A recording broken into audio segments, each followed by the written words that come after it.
Okay, so welcome back. Meanwhile, I've actually allowed the proxy to run. I mean, I've shut it down, and now we're going to go ahead and begin specifying what type of a proxy it is and the IP address and the port. But I did actually just let it run for a while to prove a point. And here you go. These are the actual Wireshark traces. Uh, I have actually started receiving connections, and then I began tracing the IP addresses. And I don't know, one was from Canada, the other one was from Taiwan, and this is actually the second run which I made. There was the first run, and during the first run, I had way more IP addresses connecting directly to me. So that was kind of a weird experience. I actually closed the firewall and took the proxy down. Anyway, my point being is that if you this is basically how people create honeyspots, and then they track you online because you're using their proxy, so they can see what it is that you are doing, and they can see where you're coming from. They can see where you're coming from and where you are going. So, that being said, it is far more difficult to actually hide your proxy as opposed to just the need to advertise it, because you will, if you run an open, transparent public proxy, you will be picked up. Like there's no going around it. You will be picked up. Like, there are so many scanners running out there, they will figure out that you're using it. One of the countermeasures that you can enact is change the default port from 3128 to something at random. Then again, that's not going to help you that much.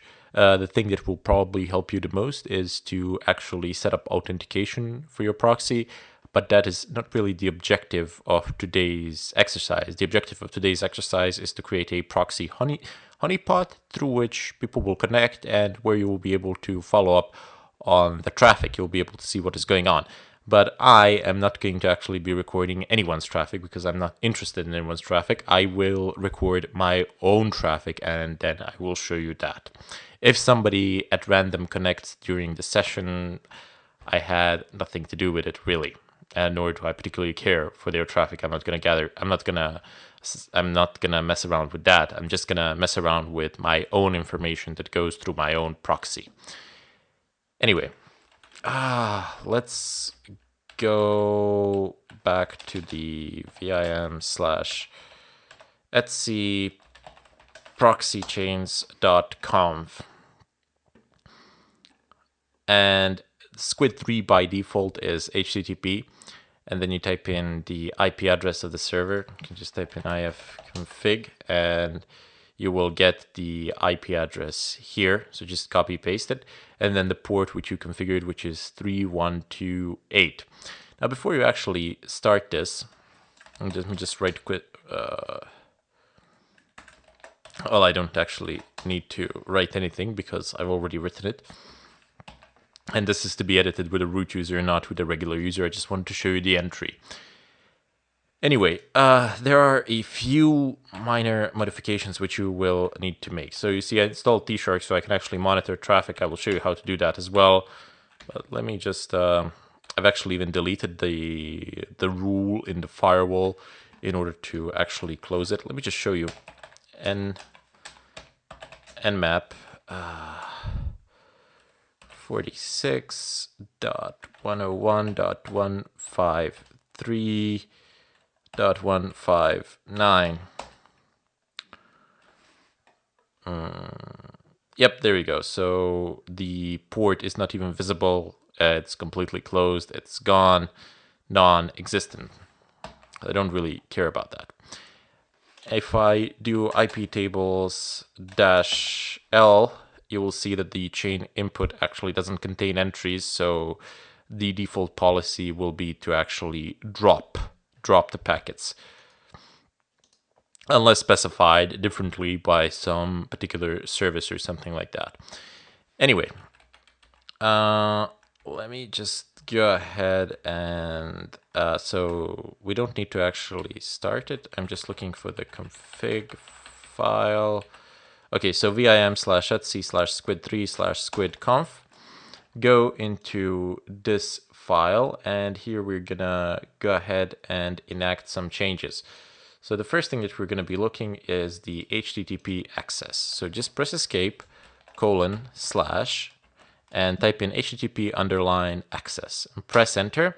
And then that will search for this string, and then press N for the next one and go next, next, next, next, next, next, next.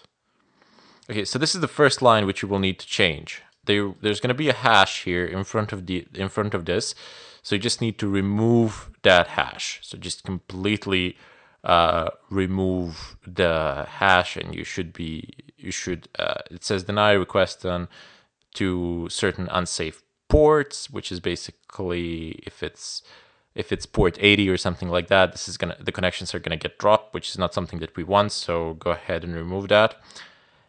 And then we go down, HTTP access allow, deny, just leave that as it is.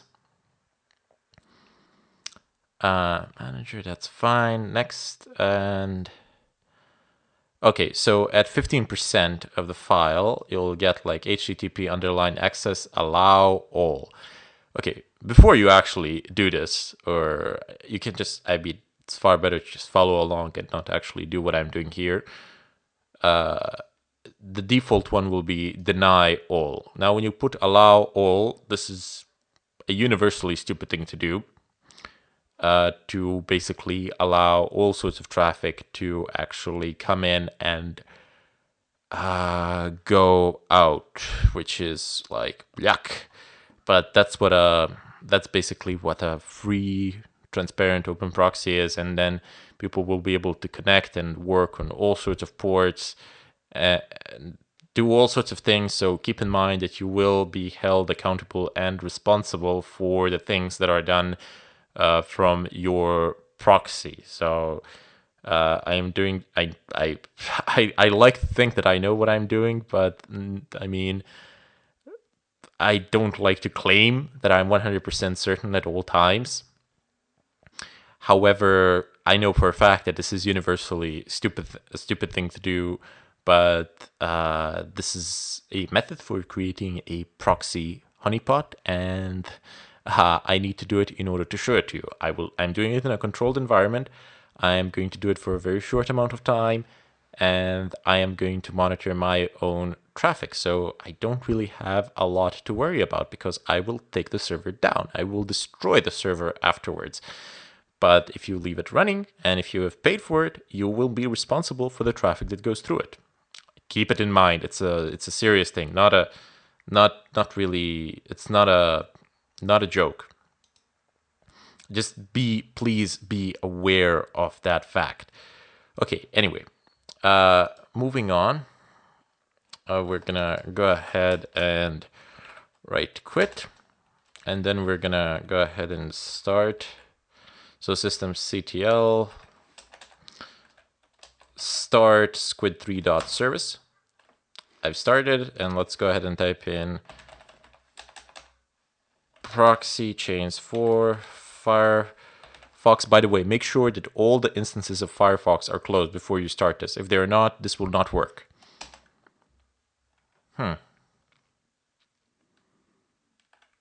All right, Firefox. And let me just go ahead and minimize this, and you can see that I am immediately accessing my own domain, and you can see how fast is it actually going when you know that the proxy is 100% functional. And now on the remote system, type in apt-get install tshark, and it's already installed here, so no problems there. And then type in the following command. I will explain the Wireshark in more detail later on when we actually perform packet capture and analysis. But for the time being, you can just type in tshark and then specify the interface and then specify the filter here. So TCP port 3128 of our proxy, and press enter. And yep, this is going to show you what's going on. So one of these is my IP address and the other one is actually from the server. So 101 is from the server and 4636161110 is my own. So you can see there is a lot of communication going on. If I go here and type in what is my IP address, it says here that I am in Frankfurt, Hessen, Germany. So 46.101.153.159. That is exactly the IP address of my proxy, and that is the IP address that I am actually getting there. I can go to a more specific place, and you see it's gonna actually share location. Not now. So it's just knows that I'm here by the IP address, because IP addresses have been indexed, and by the IP address there's a geo IP database lookup where you can find the approximate location of the IP address. ISP DigitalOcean, so that's where it's being hosted. This is the city, region, Germany. Okay, so let's go ahead and check something else out. DNS leak test.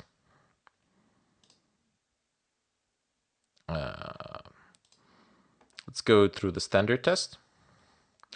And okay, so I'm using the Google DNS servers, and it's throwing me onto Netherlands. So this is fine. I have managed to change my IP once again by using my own proxy.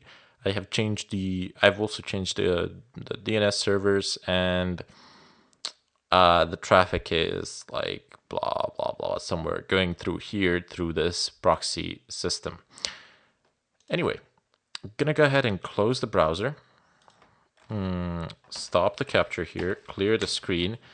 Then I can go ahead and continue the capture. If you let it run for like an hour or something like that, you are bound to see here output here. People will start connecting to you.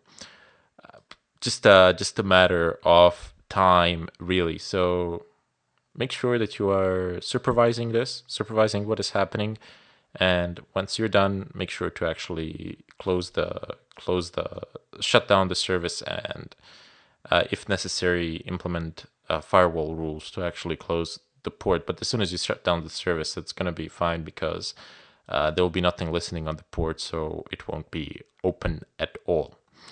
Anyway, in the follow-up tutorial, I'm gonna go ahead and mess around with this a little bit more, and we'll see how it works. Oh, by the way, down below you can see that the dynamic chain is working. I could have placed a strict chain here without any problems, so I am able to dial the proxy server without any problems again. It's very fast. It's working just fine.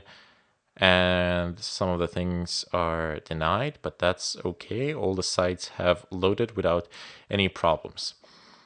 One more thing. If you see, for example, that port 80, it says instead of okay, denied, and port 443, it says okay, that just means that you didn't configure the option where I've shown you not to enforce the port 443 in the squid proxy config file. Basically, if there are any other ports listed here where it says denied, if some ports are allowed and some ports are like okay and other ports are denied, you know that the problem lies within the port configuration of the squid proxy config file.